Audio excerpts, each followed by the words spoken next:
Hello, and welcome back to Wild Sanative. In the previous episode, I shared how journaling became one of the first ways I gave my grief a voice.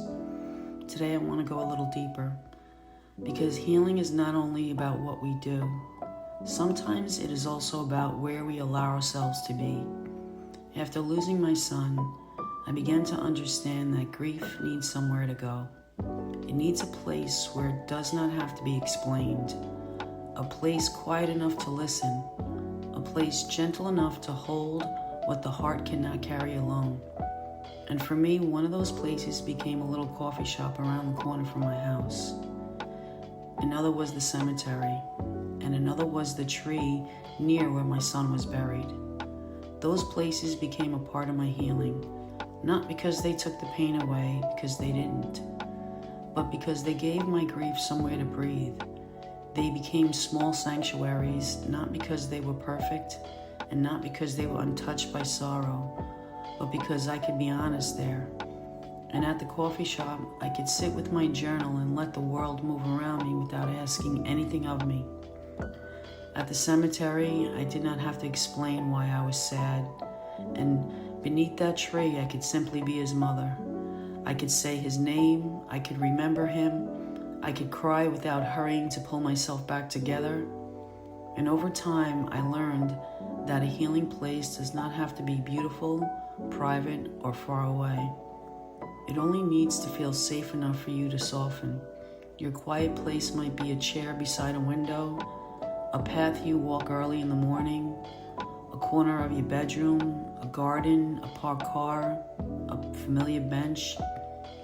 It may be anywhere your body understands that it no longer has to perform. Grief asks us so much of our nervous system. It can make ordinary spaces feel overwhelming. Noise can feel sharper, people can feel farther away, and even simple decisions can feel heavy.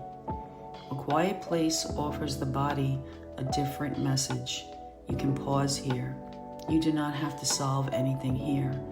You are allowed to feel what is true. And this isn't about escaping your life. It is about creating one place within your life where you can meet yourself honestly. Sometimes I wrote, sometimes I prayed, sometimes I spoke to my son, sometimes I sat in silence and watched the light move through the branches. There was no perfect ritual. There was only the returning. Going back to the same place again and again created a gentle rhythm, and slowly that rhythm became trust. My grief learned that it would not always be pushed away. My body learned that there were places where it could soften, and my heart learned that remembering did not have to happen all at once. So today, I want to invite you to consider your own quiet place, not a place where you force yourself to heal, a place where you allow yourself to be. Take one slow breath. Notice what place comes to mind. Then gently ask yourself, where do I feel least required to pretend? Where can my body unclench even a little? Where can I bring what I am carrying and without making it smaller? You do not have to stay long. 5 quiet minutes a day could be enough.